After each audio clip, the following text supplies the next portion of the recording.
कहानी ननद की सोच। इस कहानी को अंत तक पढ़ें और लाइक, सब्सक्राइब और शेयर ज़रूर करें।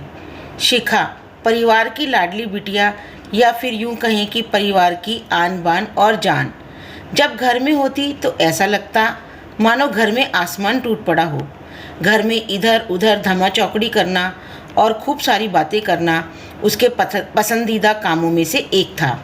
शिखा के दादाजी शिखा को बहुत प्यार करते थे, लेकिन आजकल उन्हें शिखा की एक चिंता और खाई जा रही थी और वो थी शिखा की शादी की चिंता।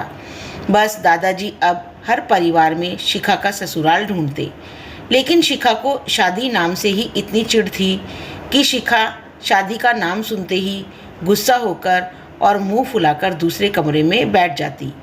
खैर, थोड़ी देर में उसका गुस्सा खुद ब खुद उतर जाता और वो वापस अपनी धमा चौकड़ी में व्यस्त हो जाती। काफ़ी खोजबीन के बाद भी शिखा के दादाजी को कोई ऐसा परिवार नज़र नहीं आया जहां वे अपनी लाडली बिटिया की शादी कर सकें। इसलिए उन्होंने अपने बचपन के दोस्त से इस बारे में राय लेने का निश्चय किया। बस फिर क्या था, वे अपने दोस्त राय बहादुर से मिलने बरेली की ओर निकल पड़े। अगले दिन जब वह बरेली पहुँचे तो राय बहादुर ने स्टेशन पर ही उनके लिए गाड़ी भेज दी थी। 10 साल बाद अपने बचपन के दोस्त से मिलने के लिए वे बड़े ही उतावले थे। गाड़ी धीरे धीरे राय बहादुर के घर की ओर बढ़ी। बड़ा सा बंगलो के आगे बगीचा, गाड़ियाँ और नौकर चाकर देखकर दादाजी का मन तो खुशी से भर गया और वे बहुत प्रसन्न हो गए। इन 10 सालों में राय बहादुर ने कितनी तरक्की कर ली है। नहीं तो 10 साल पहले राय बहादुर के पास था ही क्या। बस यही सब सोचते सोचते शिखा के दादाजी अपने दोस्त के बंगलो पहुंच ही गए। गाड़ी के हॉर्न की आवाज़ के साथ ही राय बहादुर घर के बाहर अपने दोस्त के स्वागत के लिए आ गए थे। अपने दोस्त को गले से लगाकर वे दादाजी को अंदर ले गए। घर अंदर से काफ़ी शानदार था और महल जैसा सुंदर बना हुआ था। अपने दोस्त की संपन्नता और खुशहाली को देखकर शिखा के दादाजी भी फूले नहीं समाए। चाय नाश्ता करने के बाद राय बहादुर ने उनके खास दोस्त से आने का कोई खास कारण पूछा। दादाजी ने पोती की शादी के लिए एक अच्छा सा परिवार ढूंढने का काम सौंपते हुए बिटिया का फ़ोटो राय बहादुर के हाथ में सौंप दिया। राय बहादुर भी अपने बेटे विक्रम के लिए सुयोग्य कन्या की तलाश में थे।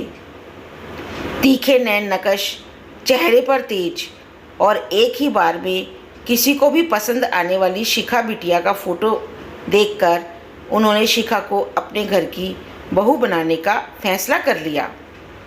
राय बहादुर इतना सोच ही रहे थे कि इतने में उनका बेटा विक्रम आ गया। विक्रम ने दादाजी के पैर छुए और उनका हालचाल पूछने के बाद ऑफिस की ओर निकल गया।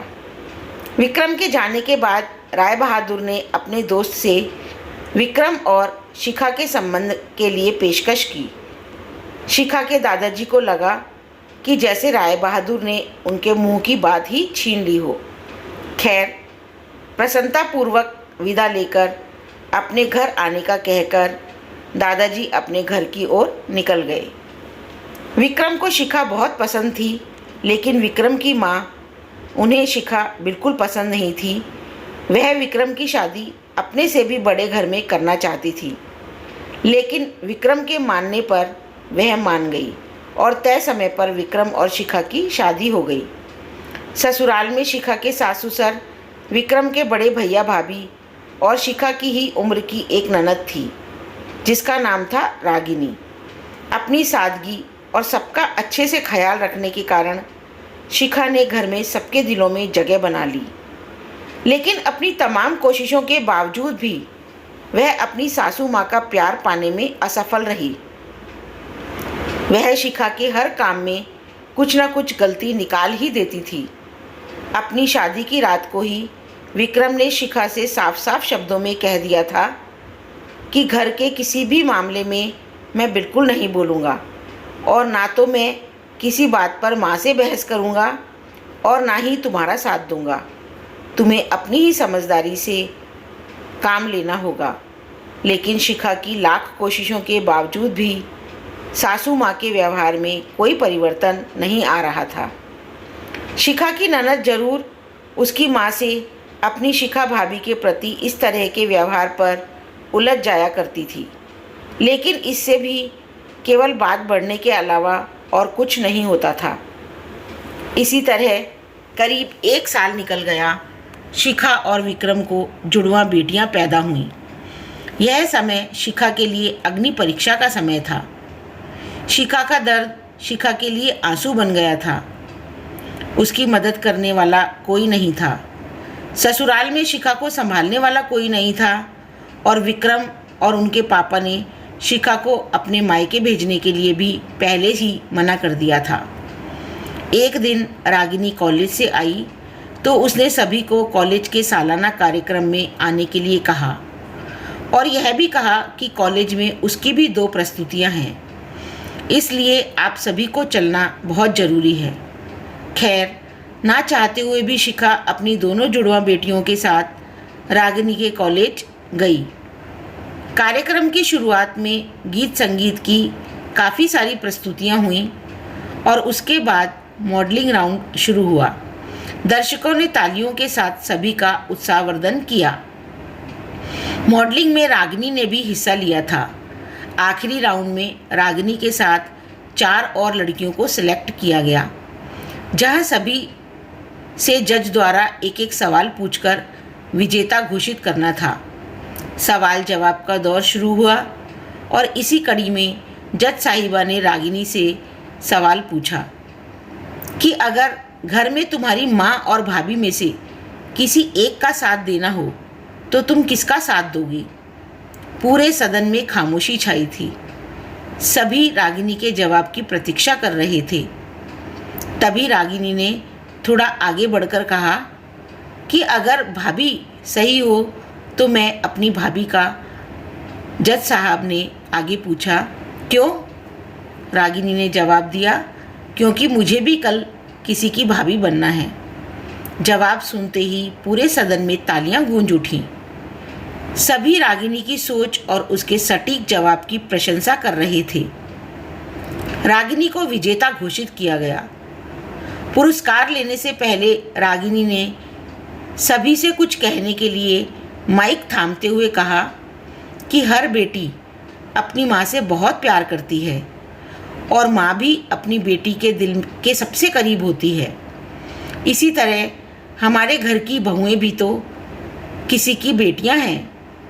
आज हम किसी की बेटियां हैं तो कल से किसी की भाभियां और बहुएं बनेंगी।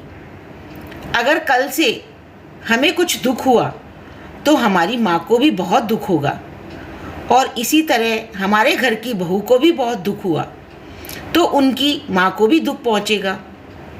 और इस दुनिया में किसी भी इंसान को किसी की भी माँ को दुख पहुँचाने का कोई हक नहीं है। इसीलिए हर सास अपनी बहू को अपनी बेटी समझे तो आगे चलकर उनकी बेटी भी खुश रहेगी। रागिनी के इतना कहते ही पूरा सदन एक बार फिर से तालियों की गड़गड़ाहट से गूंज उठा। तालियों की गड़गड़ाहट के बीच ही शिखा की सास ने शिखा को अपने गले से लगा लिया। अगर ये कहानी आपको अच्छी लगी तो हमें लाइक, सब्सक्राइब और शेयर करें और इसी प्रकार की हमारी मनोरंजक कहानियाँ सुनने के लिए हमारे साथ बने रहें। धन्यवाद।